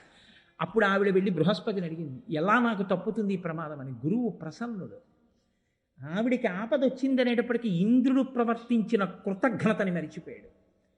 సప్తర్షులు మోసిన పల్లకి ఎక్కి రా, నీకు భార్యనవుతానని చెప్పన్నాడు. సప్తర్షుల పల్లకీలో రా అంది. అంటే వెర్రివాడు సప్తర్షులతో పల్లకీ మోయిస్తున్నాడు. అగస్త్యుడు పుట్టివాడు. ఆయన పాపం గబగబా అడుగులు వేయలేకపోతున్నాడు. ఈయనకి తొందర, ఎప్పుడెప్పుడు శచీదేవి పొందుదామా అని. అందుకని ఆయన్ని తొందర చేసి సర్ప అన్నాడు. తొందరగా అన్నాడు. ఆయనకి కోపం వచ్చి పైకి చూసి అన్నాడు, సర్ప అని నన్ను పొడుస్తావు, పొట్టివాడిని, కాళ్ళు ఇంతకన్నా పడవు, సర్ప అని నన్ను తోసావు కాబట్టి నువ్వు పైనుంచి కిందకి సర్పం అయిపోయాడు, పామై కింద పడ్డాడు. అప్పుడు 1000 సంవత్సరాల తర్వాత యాగం చేసి ఇంద్రుడు తన పాపాన్ని పోగొట్టుకుని పరమేశ్వర స్థానానికి దగ్గరగా 1000 ఏళ్ళు ఉన్నాడు కాబట్టి అప్పుడు పోయింది బ్రహ్మహత్యాపాతకం. అప్పుడు బయటికి వచ్చి మళ్ళీ ఇంద్ర పదవిలో కూర్చున్నాడు. ఏమయ్యా ధర్మరాజా, ఇంతకన్నా పెద్ద కష్టమా నీది అని అడిగాడు. ఇది మాట్లాడడం అంటే, ఇది ధౌమ్యుడు అంటే. ఇప్పుడు ధర్మరాజు గారికి వాళ్ళ కష్టం ముందు నా కష్టం ఏ పాటి, నేనంత కష్టమేం పట్టలేదుగా. ఎంత పెద్ద మాట తీసుకొచ్చి వేసేశాడో చూడండి. మొట్టమొదటి నిషదాద్రియంద నిమిషపతి ప్రచ్ఛన్న సంచరణమున వర్తించుటయును. తన రూపం కూడా కాకుండా ప్రచ్ఛన్నంగా కామరూపంలో వేరొక రూపంలో తిరిగాడయా ఇంద్రుడు. అదితి గర్భంబున అవతారమై వామనాకారమున హరి అడగుటయును. చిత్రం ఏమిటో తెలుసా అండి, పద్యం అంతా గురువైభవం మీద పెడుతోంది. మీరు గమనించండి. ఎందుకో తెలుసా, చెప్పడం తేలికండి అంటాడేమో, అలా అనడు ధర్మరాజు. చెప్తున్న గురువుల మాట వినాలి. ఎందుకు అదితి గర్భంలో అడిగాడు వామనమూర్తి అయి అణగి ఉన్నారట. ఎవరు? శ్రీ మహావిష్ణువు. ఎవరు శ్రీ మహావిష్ణువు అంటే సమస్త విశ్వమునందు వ్యాపించి ఉన్నవాడు. ఇందుగలడు అందులేడని సందేహము వలదు చక్రి సర్వోపగతుండు, ఎందెందు వెదకి చూచిన అందందే కలడు దానవాగ్రణి వింటి. అటువంటి వాడు అదితి కడుపులో అణిగి మణిగి పడున్నాడు కొన్ని నెలలు. ఏమి ఎందుకు పడి ఉండాలి అలాగా? ఒక్కటే కారణం. ఒకానొకప్పుడు ఇంద్రుడు బృహస్పతి యొక్క అనుగ్రహాన్ని పోగొట్టుకుని కాదు, ఇంద్రుడు బృహస్పతిని ఎంత సేవించాడో అంతకన్నా సేవించాడు బలిచక్రవర్తి శుక్రాచార్యుల వారిని. గురువుగారి ప్రసన్నత అంటే అంతే. శుక్రాచార్యుల వారు అనుగ్రహించారు. రావయ్య, ఇంత సేవ చేశావు, నీకు వైభవం ఇప్పిస్తానన్నాడు. విశ్వజిత్ యాగం చేయించాడు. యాగం పూర్తయింది. యాగమధ్యంలోంచి బ్రహ్మాండమైనటువంటి స్వర్ణ తేరు పైకొచ్చింది. దాని మీద వస్త్రం కప్పి ఉంది. దానిని పూంచినటువంటి సింహాలు, దానికి అక్షయమాన తూణీరాలు, గొప్ప ధనస్సు, ఆయుధాలు అన్నిటితో రథం పైకొచ్చింది. బలిచక్రవర్తి ఆ రథం మీద కూర్చుని ఇంద్రుణ్ణి ఓడించడానికని చెప్పి దేవలోకానికి వెళ్ళాడు. వెడితే ఆయన ఉద్ధతికి తట్టుకోలేకపోయాడు. తట్టుకోలేక ఇంద్రుడు బృహస్పతి దగ్గరికి వెళ్ళాడు. వెళ్ళి, నేను ఇవాళ బలిచక్రవర్తిని ఎదిరించి నిలబడలేకపోతున్నాను, ఎలా నేను ఈ ఇంద్రవైభవం నిలబెట్టుకోవడం అన్నాడు. ఆ రోజున బృహస్పతి చెప్పిన మాట ఏమిటో తెలుసా అండి? గురువుగారి అనుగ్రహంతో ఇవాళ బలిచక్రవర్తి నిన్ను కూడా నిగ్రహించగలిగిన స్థితికి వచ్చేశాడు. గురువులంతా సేవించాడు. గురువు అనుగ్రహం మనశ్శాంతికి కారణం. నీవు ఇంత వైభవంతో ఉన్నవాణ్ణి తొలగదోయగలిగిన శక్తి ఎక్కడిదంటే ఆ గురువుగారి అనుగ్రహం. కాబట్టి ఇప్పుడు నీకున్న ఒకే ఒక మార్గం, కాలం కలిసి వచ్చే వరకు పదవి వదిలిపెట్టి పారిపోవడం. కాలం కలిసి రావడం అంటే ఏమవ్వాలి? గురువు అనుగ్రహం బలిచక్రవర్తికి పోవాలి. బలిచక్రవర్తికి గురువుగారు అనుగ్రహం పోవాలంటే ఏం చేయాలి? గురువుగారిని అధిక్షేపించాలి. గురువుగారు చెప్పిన మాట పక్కన పెట్టేయాలి. నేను విననాలి. గురువుగారిని తిట్టక్కర్లేదు, గురువుగారిని విమర్శించక్కర్లేదు. గురువుగారిని చెప్పిన మాట చెయ్యనంటే చాలు, గురువుగారికి కోపం వస్తుంది. గురువుగారిని తిట్టడమే మొదలెడితే కాబట్టి ఎంత ప్రమాదం వస్తుందో చూపిస్తుంది భారతం. కాబట్టి ఇప్పుడు ఏం చేశాడు? ఆ గురువుగారికి దూరం అవ్వాలి. అయ్యేంత వరకు నువ్వు వేచి ఉండాలి. వేచి ఉండాలి కాబట్టి వెళ్ళిపో అంతే. ఎంత కష్టం పడ్డాడో తెలుసా అండి? మళ్ళీ ఇంద్రుడు చెప్పుకుంది అదితి. నేను మీతో తరచుగా ప్రస్తావన చేస్తుంటాను. ఎండకన్నెరుగని ఇంద్రుని ఇల్లాలు పలుపంచలను జాలి పడెను నేడు. ఆఖరికి ఆ జయంతాదులు శబరార్భకుల వెంట చనిరి నేడు. అమరులకు ఆధారమవు అమరావతి అసురులకు అటపట్టయ్య నేడు. బలి జగములనెల్ల బలిగిచునున్నాడు వాని గెలువరాదు వాసవనకు. యాగభాగమెల్ల అతను ఆహరించును కడగి దేవతలకొక్క కడియ నీడు అని చెప్పుకుంది. ఇవాళ బలిచక్రవర్తి ఏ స్థితికి విడిపోయాడో తెలుసా? రాజ్యాన్నంతటినీ ఆక్రమిస్తే ఇంద్రుడు ఎక్కడైనా ఉన్నాడని తెలిస్తే శత్రుశేషం మిగలకూడదని చంపేస్తాడేమోనని అరణ్యాలు పట్టి పారిపోయాడు. నా కోడలు ఎండకన్నెరుగని శచీదేవి ఎక్కడో పలు పంచలను జాలి పడిన నేడు 10 ఇళ్లల్లో ఊడిగం చేసుకుంటాడు. కలిమి గారాబు బిడ్డలు జయంతాదులు శబరార్భకుల వెంట తనిరి నేడు. ఐశ్వర్యానికి మారుపేరైనటువంటి జయంతాదులు ఇంద్రుడి కొడుకులు ఎక్కడో ఆ బిల్లుపుత్రులతో కలిసి అరణ్యంలో ఆడుకుంటున్నారు. అమరులకు ఆధారమవు అమరావతి అసురుల కాటపట్టయ్యనేడు. దేవలోకానికి రాజధాని అయిన అమరావతి రాక్షసులు ఇవాళ ఆటపట్టుగా స్వీకరించారు. బలి జగములనెల్ల బలిగిచునున్నాడు వాని గెలువరాదు వాసవులకు. ఇవాళ ఇంద్రుడు గెలవలేడు. నా కొడుకు రాజ్యభ్రష్టుడైపోయాడు. ఆఖరికి నా కొడుకు పరిస్థితి ఎలా అయిపోయిందంటే, కడగి దేవతలకొక్క కడియ నీడు. హవిస్సులు ఇస్తుంటే బలిచక్రవర్తి అంతా పుచ్చుకుంటున్నాడు. ఇంద్రుడికి వెళ్ళవలసిన హవిర్భాగాన్ని కూడా ఇంద్రుడికి ఇవ్వట్లేదు. అన్నం లేక ఏడుస్తున్నాడు. అయా నా కొడుక్కి ఎలా వస్తుంది మళ్ళీ ఇంద్రపదవని అడిగింది. ఎవరిని? కశ్యప ప్రజాపతిని అడిగింది. గురుస్వరూపం.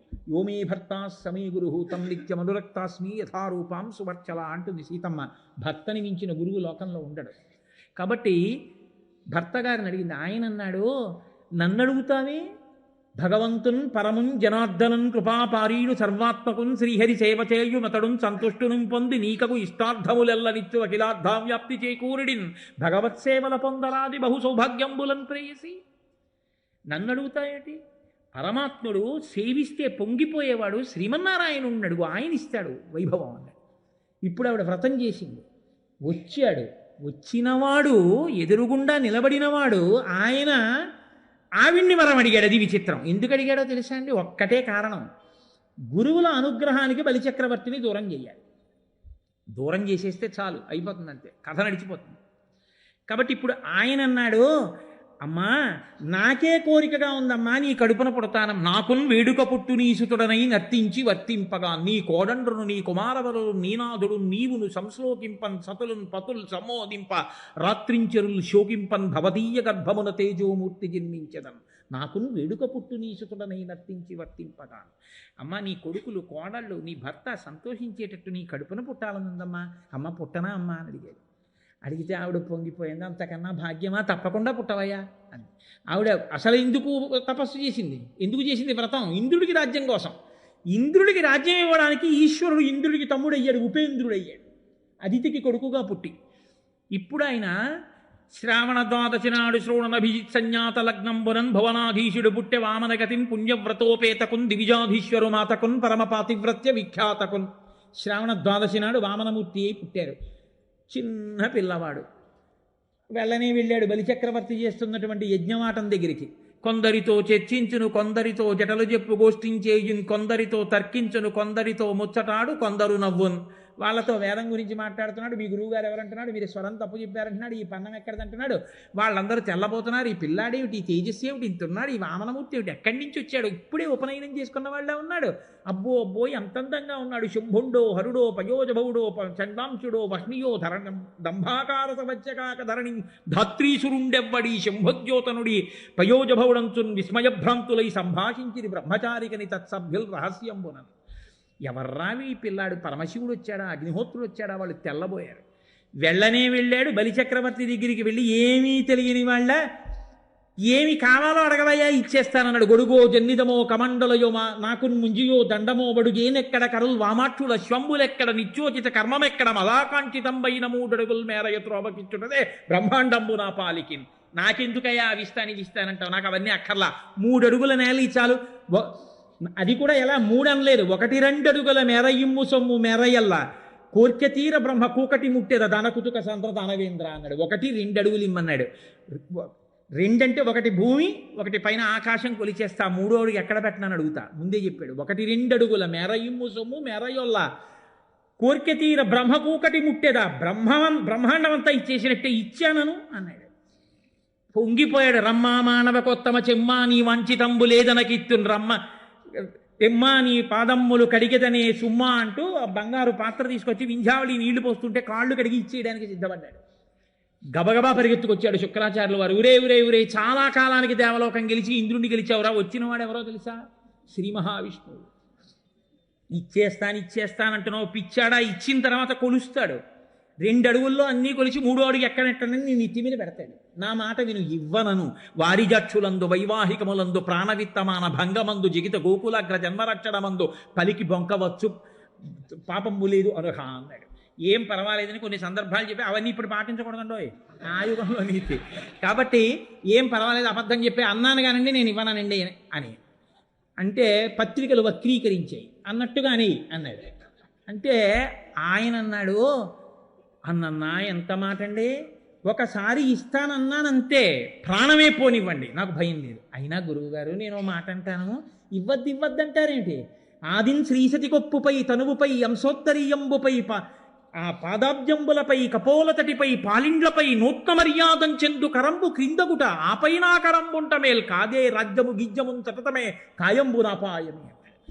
లక్ష్మీదేవి తల మీద, కొంగు మీద, పాదాల మీద ఆవిడ ఒళ్ళంతా తడిమి ఆవిడ పొంగిపోయేటట్టు ఉండగలిగినటువంటి ప్రీతితో సత్కారమును పొందగలిగిన చెయ్య, లోకములను రక్షించగలిగిన చెయ్య, ఇందరికీ కోరికలను తీర్చే చెయ్యి, కందువకు మంచి బంగారు చెయ్యి అంటారు అన్నమాచార్యుల వారు. ఆ చెయ్యి కింద, నా చెయ్యి పైన, ఇన్నాళ్ళకి అందరికీ ఇచ్చేవాడు కింద పెట్టాడు, నేను ఆయనకి ఇచ్చేవాడిని అయ్యాను. ఇవ్వద్దంటారేమిటి? రాజ్యమే పోనివ్వండి, నా శరీరమే పోనివ్వండి, ఇచ్చేస్తా అన్నాడు. ఓహో, ఇందుకోసమా యాగం చేయించి నీకు రాజ్యం ఇప్పించింది, అట్లాగే నీ రాజ్యము నశించిపోవుగాక. ఏమైంది? ఇందుకోసం కదండి వచ్చాడు, అంతే. ధారపోసేశాడంతే. విప్రాయ ప్రకట వ్రతాయ భవతే విష్ణుస్వరూపాయతే తత్ప్రామాణ్య విధే త్రిపాదస్య ధరణిం దాస్యామి అంచున్ క్రియా క్షిప్రుండై ధనుజేశ్వరుండు వడుగుంచేసాచి పూజించి బ్రహ్మప్రీతం అని ధారబోసి భువనం ఆశ్చర్యమం పొందగాను. ఆ నీళ్లు ధారబోశాడు. ఇంతంతై వటుడు ఇంతయ్యి మరుగుతాని ఇంతయ్య భోవీధిపై అంతై తోయిదమండలగ్రమన కల్లంతై ప్రభారాశిపై అంతై చంద్రునకంతయ్యి ధ్రువునిపై అంతై మహర్వాటిపై అంతై సత్యపథోన్నతుండగుతు బ్రహ్మాండాంత సంబద్ధి. అన్ని లోకాలు కొలిచేశాడు. 3వ అడుగు ఎక్కడ పెట్టనన్నాడు. సునృతంబు కాని నుడువదు నా జింహ బొంకజాల నాకు బొంకు లేదు, నీ తృతీయ పదము నిజము నా శిరమున నెలవు చేసి పెట్టు మహితాత్మ అన్నాడు. నా మాట వమ్ముపోవడానికి వీల్లేదు, నా తల మీద పెట్టు 3వ కాలన్నాడు. అయిపోయి అయినా ఇస్తానన్న మాటకి కట్టుబడిపోయావు కాబట్టి నిన్ను నేను తీసుకెళ్ళి పాతాళ లోకానికి అధిపతి చేస్తున్నాను. ఎవ్వరూ దర్శించడానికి కూడా వీలు లేని నా లోకాన్ని తర్వాత నువ్వు పొద్దుదు కానీ నాలో ఐక్యం అవుదువు కానీ అని వరం ఇచ్చారు. కాబట్టి గురువుల అనుగ్రహానికి దూరం అవడం, దూరం అయింది. బలిచక్రవర్తి దెబ్బతిన్నాడా లేదా? అంతకాలం ఓర్చాడా లేదా ఇంద్రుడు? అప్పుడు ఆ రాజ్యాన్నంతటినీ ఇంద్రుడిని పిలిచి ధారపోశాడు. ఉపేంద్రుడిగా, ఇంద్రుడికి తమ్ముడిగా అన్నగారికి రాజ్యం ఇచ్చాడు. ఏమయ్యా, అంతటి విష్ణువే, ఇన్నింటిని కొలవగలిగిన వాడే, అంతటి లక్ష్మీనాథుడే ఆ బలిచక్రవర్తిని గురువుల యొక్క అనుగ్రహానికి దూరం చేస్తే తప్ప కార్యము సాధించడం తేలిక కాదని ప్రహ్లాదుడికి మాట ఇచ్చాను. ఆ వంశంలో పుట్టిన వాళ్ళని నిగ్రహించకూడదు కాబట్టి చెయ్యి చాపడం వినా మార్గం లేదని అంతటి వాడు ఇంతటి వాడై వామనమూర్తి అయి అదితి కడుపులో పడుకుని ఓ చిన్న పిల్లవాడిగా పైకొచ్చి ఉపనయనం చేయించుకుని చెయ్యి చాపి దానం అడిగాడే. అంతకన్నా గొప్పవాడివా? అంతకన్నా కష్టం వచ్చిందా నీకు? ఏమి శ్రీ మహావిష్ణువు కన్నా పెద్ద కష్టమా అనేది? అంతే ధర్మరాజు విచలితుడైపోయాడు. ఏమి మాట చెప్పావయ్యా ధౌమ్య, నిజమే నా కష్టం, ఏ పాటి కష్టం? అంతే ఉత్సాహం వచ్చింది. ఓర్చుకున్నవాడు పొందాడు. రాదండి పూనిక డాక్టర్ గారు, అది ధౌమ్యుడంటే. కాబట్టి నిషదాద్రియంద నిమిషపతి ప్రచ్ఛన్న సంచరణమున వర్తించుటయును అదితి గర్భంబున అవతారమై వామనాకారమున హరి అడగుటయును జనని ఊరు ప్రదేశంబున అతి నిగూఢంబుగా ఔర్వుండు దాగుటయును. ఎక్కడ తీసుకొచ్చి చూపించాడో అది మాట్లాడడం అంటే. అందుకునన్నాడు మహానుభావుడు ఆ రోజున అంగారపర్ణుడు, మీకు ఒక పురోహితుడు ఉండాలయా, పురోహితుడు లేకపోవడం మీకు లోటని. ఈ ధౌమ్యుడు లేకపోతే ధర్మరాజు గారు ఏమైపోననిపిస్తుంది. అది మాట్లాడడం అంటే. అందుకుని పురోహితుడై మహానుభావుడు గట్టెక్కించాడు, ఆ ఉత్సాహాన్ని నింపాడు. మళ్ళీ వాక్ అంత గొప్పదండి సనాతన ధర్మంలో. ఆ వాక్కు, ఆ ప్రబోధం కదా మనని ధర్మపథం వైపుకి నడిపించి మన జీవితాల్ని సుసంపన్నం చేస్తాయి. కాబట్టి జనని ఊరు ప్రదేశంబున అతి నిగూఢంబుగా ఔర్వుండు దాగుటయును. కృతవీర్యుడు అని పూర్వకాలంలో ఒక రాజుగారు, ఆయన కార్తవీర్యార్జునుడి తండ్రి. ఆ కృతవీర్యుడి దగ్గర భృగువంశీయులైనటువంటి బ్రాహ్మణులందరూ కూడా యాజకత్వం చేశారు. ఆ యాజకత్వం చేసినప్పుడు కృతవీర్యుడు చాలా విశేషంగా భూరిదానాలు చేశాడు బ్రాహ్మణులకి. వాళ్ళందరూ చాలా సంపన్నులయ్యారు, చాలా ఐశ్వర్యంతో ఉన్నారు. కొంతకాలానికి కృతవీర్యుడు మరణించాడు. ఆ వంశంలో వచ్చినటువంటి రాజులు కొంతమంది దరిద్రులయ్యారు, వాళ్ళకి డబ్బు లేదు. వాళ్ళు పూర్వం మా వంశంలో కృతవీర్యుడు దానం చేసినప్పుడు దానాలు పట్టిన బ్రాహ్మణుల దగ్గర చాలా డబ్బు ఉంది, ఆ డబ్బంతా ఇచ్చేయమన్నారు. కొంతమంది బ్రాహ్మణులు తిరిగి ఇచ్చేశారు, కొంతమంది భూమిలో పాతి దాచేశారు, కొంతమంది ఇవ్వకుండా డబ్బట్టుకుని అరణ్యాలకు పారిపోతే ఈ కృతవీర్యుడి వంశంలో వచ్చిన రాజులు బ్రాహ్మణుల్ని వెతికి వెతికి వేటాడి చంపేయమన్నారు. అంటే ఆ వంశంలో పుట్టిన వాళ్ళు ఉద్ధతితో బయలుదేరి గర్భంలో పిండాలతో ఉన్నటువంటి గర్భిణీ స్త్రీలను కూడా విడిచిపెట్టకుండా కనపడ్డ భృగువంశీయులందరినీ మట్టుపెట్టారు. ఒక తల్లి తన కడుపులో ఉన్నటువంటి పిండం జారిపోకుండా కాపాడుకుని ఆ పిండాన్ని తన తొడలోకి తీసుకొచ్చి కాపాడింది. అలా ఎన్నేళ్ళున్నాడో తెలుసా అండి ఆ పిల్లాడు? 100 సంవత్సరములు ఉన్నాడు తొడలో. ఆమె తొడలో దాచుకుంది తన శక్తి చేత. ఆ పిల్లవాడు తొడలోనే ఉండి వేదాభ్యాసం చేశాడు. వేదాభ్యాసం చేస్తే చిట్ట చివరికి అరణ్యంలో ఎవడో కనిపెట్టాడు, ఆవిడ తొడలో గర్భం ఉంది, గర్భంలో ఓ పిల్లవాడు పెరుగుతున్నాడని. ఆవిడ్ని చంపేయండి అన్నారు. వాళ్ళు దగ్గరికి వచ్చి కత్తి తీసి ఆవిడ కంఠాన్ని దునమబోతున్నారు. అప్పుడు ఊరు ప్రదేశంలోంచి బయటికి వచ్చాడు కాబట్టి ఔర్వుడు అంటారు ఆయన. ఆ పిల్లవాడు వెంటనే తొడలోంచి బయటికి వచ్చి వాళ్ళని తీవ్రమైన దృష్టితో చూశాడు. వాళ్ళందరికీ కళ్ళు పోయాయి. కళ్ళు పోతే వాళ్ళు భయపడి ఏడిచారు ఆవిడ కాళ్ళ మీద పడి. ఆవిడంది, నా కాళ్ళ మీద పడి ఏడమైన ఎందుకు, ఆ పిల్లాడి కాళ్ళ మీద పడండి అని మళ్ళీ దృష్టినిచ్చాడు. కానీ నా వంశంలో భృగువంశీయులందరినీ కూడా సంహరించారు కాబట్టి 3 లోకములు లేకుండా చేసేస్తానని అపారమైన తపశ్శక్తితో ఒక పెద్ద అగ్నిహోత్రాన్ని సృష్టించాడు. 3 లోకాల్ని కాల్చేస్తాడు. అప్పుడు ఆయన పితృదేవతలు ఆయనకి ప్రత్యక్షమై అన్నారు, వాళ్ళు మమ్మల్ని చంపలేదయా, మేమే కావాలని వాళ్ళ చేతిలో చచ్చిపోవడానికి ఆ కపట నాటకం ఆడాం. ఎందుకంటే మేము పూర్ణ వైరాగ్యం పొందాం. ఇంకా మాకు ఎంత మాత్రమూ ఈ భూమండలం మీద ఉండడం ఇష్టం లేకపోయాం. ఎంత తొందరగా ఈ శరీరాలు విడిచిపెడతామా అని చూసాం. మా అంత మేము చచ్చిపోతే అపరాధం. అందుకని రాజదండనకి గురి అవడం కోసం నేరము కాని పని చెయ్యాలి. ప్రభువు ఆగ్రహానికి గురి కావాలి. అది మాకిచ్చిన సొత్తు, మేము దాచుకుంటే తప్పు కాదు. మేము దాచుకున్నాం. ఆయనకు ఆగ్రహం వచ్చి చంపేస్తాడని తెలుసు. అలా చంపేస్తే తొందరగా శరీరాలు వదిలిపెట్టి ఊర్ధ్వలోకాలకు వెళ్ళిపోదామని కావాలని ఆ పని చేసి మేము వదిలాం.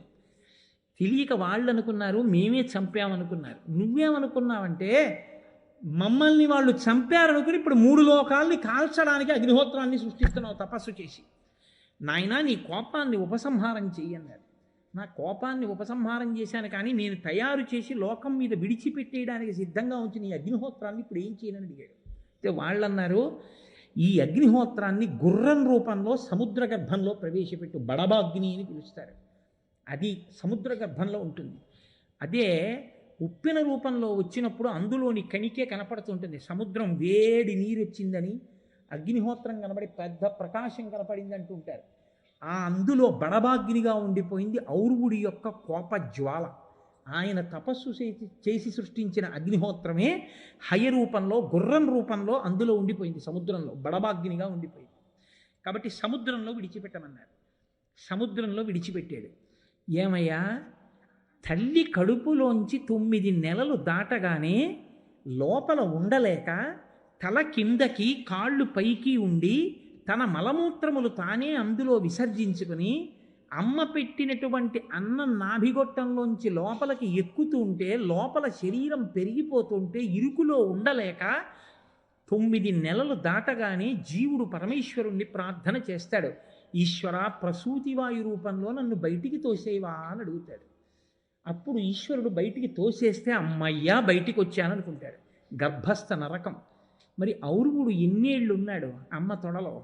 బయటికి వచ్చి నేర్చుకోవలసిన విద్యలన్నీ తొడలో పడుకుని చదువుకున్నాడు. ఇంత కష్టపడి చదువుకున్నది ప్రతీకారం కోసం చదివాడు. ఇంత ప్రతీకారం తీర్చుకుందాం అనుకునే వేళటికి పితృదేవతలు ఇలా మాట్లాడితే అగ్నిహోత్రాన్ని తీసుకెళ్ళి సముద్రంలో విడిచిపెట్టాడు. ఎంత కష్టపడ్డాడయ్యా ఔర్వుడు!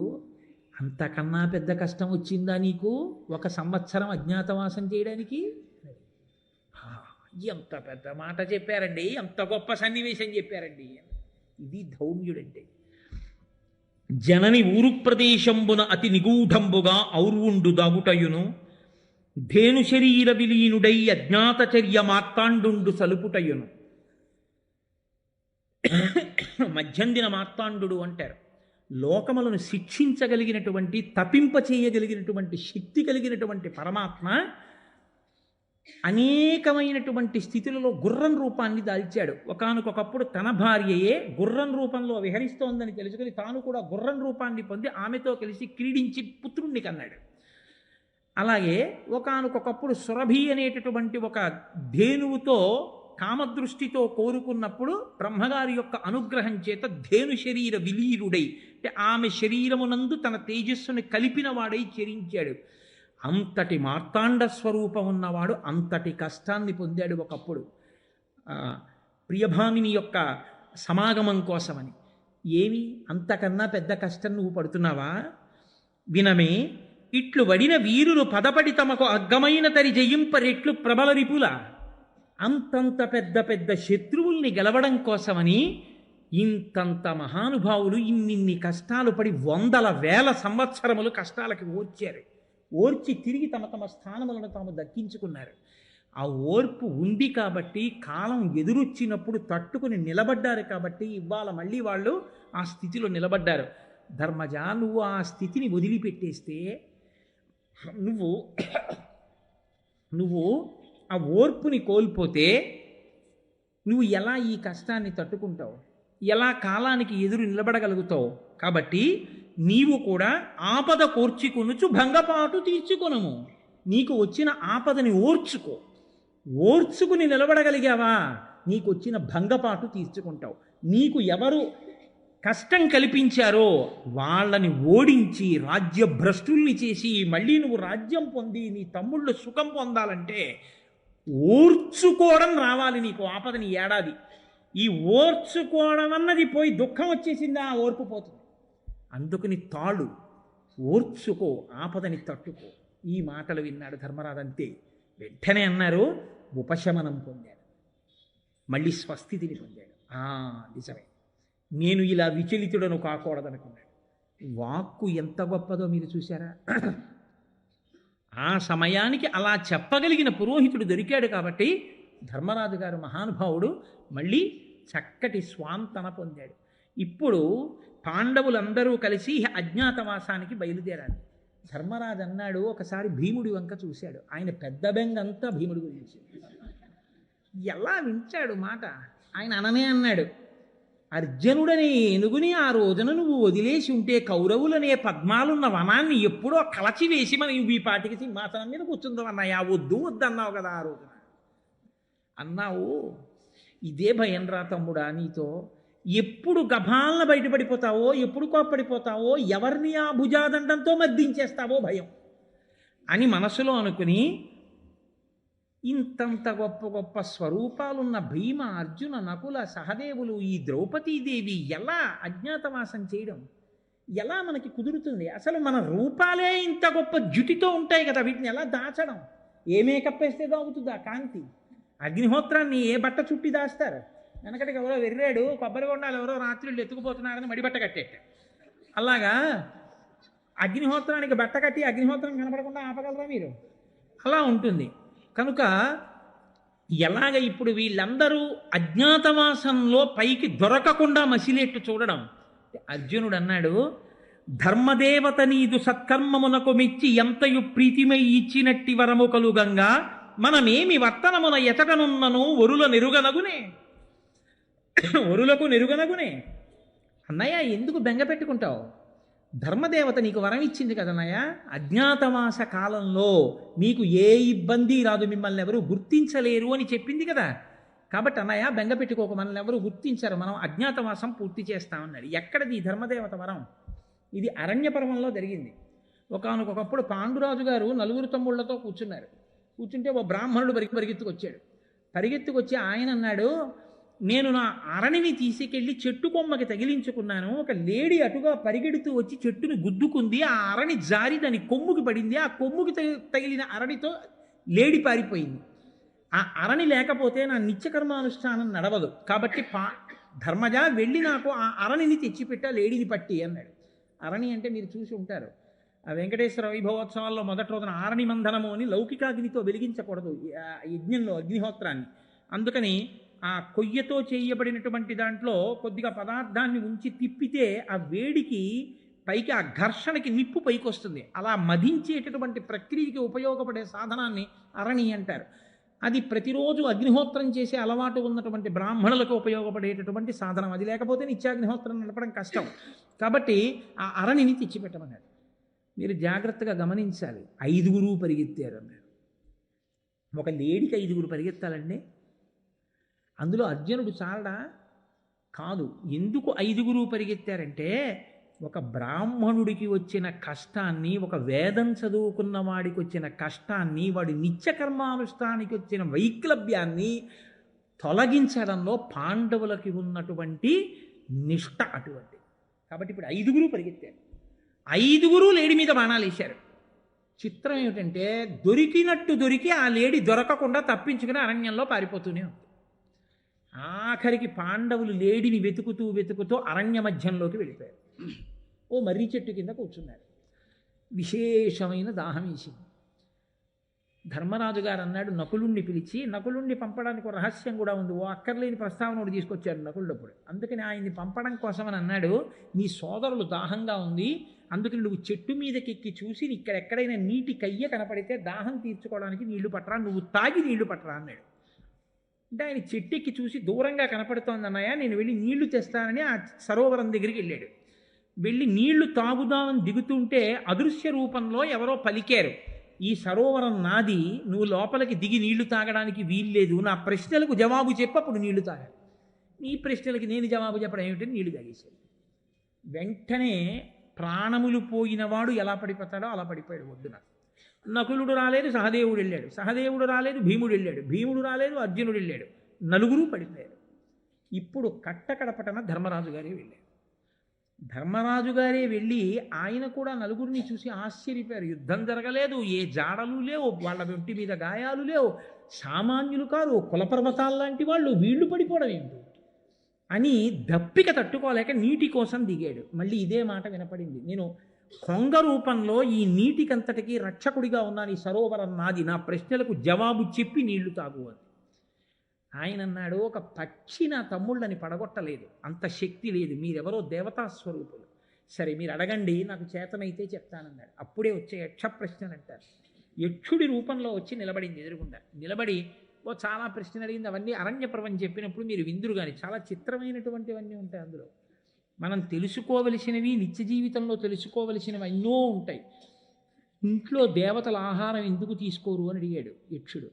ఇంట్లో కోడి కానీ కుక్క కానీ పెంచి అది గడప దాటి లోపలికి వస్తే ఆహారాన్ని దేవతలు ముట్టరు. ఆ ఇంట దేవతలు నిత్యము ఉపవాసంతోనే ఉంటారు, ఆకలితో ఏడుస్తూ అని చెప్పాడు ధర్మరాజు.